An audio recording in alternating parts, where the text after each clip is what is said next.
Le pass communautaire est une carte qui permet de bénéficier de tarifs préférentiels sur des équipements culturels et sportifs de la communauté d'agglomération d'Épinal.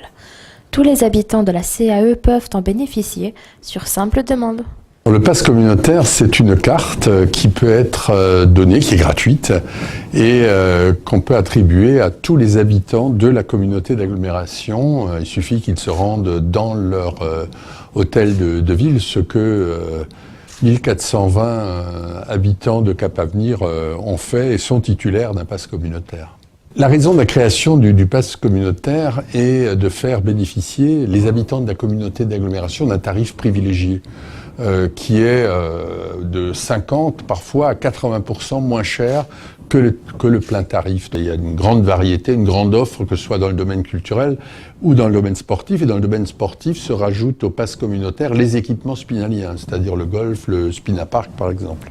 Ce dispositif, totalement gratuit, est un bon coup de pouce pour les habitants souhaitant pratiquer des loisirs et activités locales, avec des économies pouvant aller jusqu'à 50% de remise. J'ai eu connaissance du pass communautaire par ma maman parce qu'elle m'avait donné, elle m'a dit ça te servira à payer moins cher dans tes activités piscine, patinoire. J'ai le pass communautaire depuis une dizaine d'années. J'utilise surtout le pass communautaire pour la patinoire et la piscine. Pour moi, le pass communautaire, c'est un avantage parce qu'on paye déjà moins cher. À la place, par exemple, de payer un tarif de 5 €, on va peut-être le payer 2,50 €. Donc, c'est plus facile quand on veut, par exemple, économiser. Afin d'obtenir plus de renseignements, rendez-vous à la mairie de votre commune de résidence. À l'occasion de la Saint-Valentin, la ville a mis à disposition des habitants pour la 3e année consécutive ces panneaux lumineux. Ainsi, les amoureux ont pu transmettre leurs messages qui étaient affichés en grand le jour J. Puis ils ont été postés sur la page Facebook de la ville où les internautes ont pu voter pour leur message préféré. La remise des prix a eu lieu au sein de la mairie. On a déjà entendu parler de ce jeu l'année dernière. C'est une super opération pour pouvoir faire vivre la ville et puis justement mettre en avant les commerçants. Aussi l'investissement des Taonais vis-à-vis de ce jeu et on trouve ça super.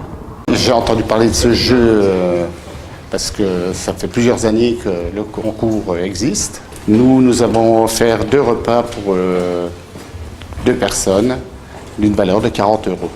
J'ai mis un bon cadeau en fait d'une valeur de 25 € dans toute la boutique, sans limitation d'achat.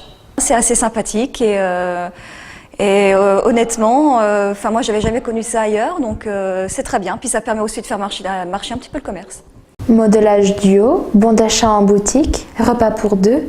Les lots offerts par les commerçants partenaires ont ravi les 3 gagnants de cette édition. C'est la première fois que je participe, je ne connaissais pas du tout avant. J'ai eu l'idée, c'était un vendredi soir avec une amie, on a eu l'idée de faire un petit message humoristique. J'ai monopolisé effectivement beaucoup de familles et d'amis, les identifier dans les publications. Et puis en même temps, le fait de jouer la carte un petit peu drôle du message, je pense que ça a valorisé le succès en fait. La victoire. Le message, j'ai eu l'idée parce que mon mari m'inspire tous les jours en fait. On s'attendait absolument pas, pour ma part, à arriver sur le podium aux 3e place. On a partagé un petit peu sur Facebook et Belle Maman a partagé beaucoup sur Facebook. J'ai eu l'idée de faire ce message pour lui montrer que par amour, ça allait être un merveilleux papa. Donc. Avec 54 messages reçus et plus de 2100 j'aime distribués, ce jeu de la Saint-Valentin n'a pas fini de séduire les amoureux.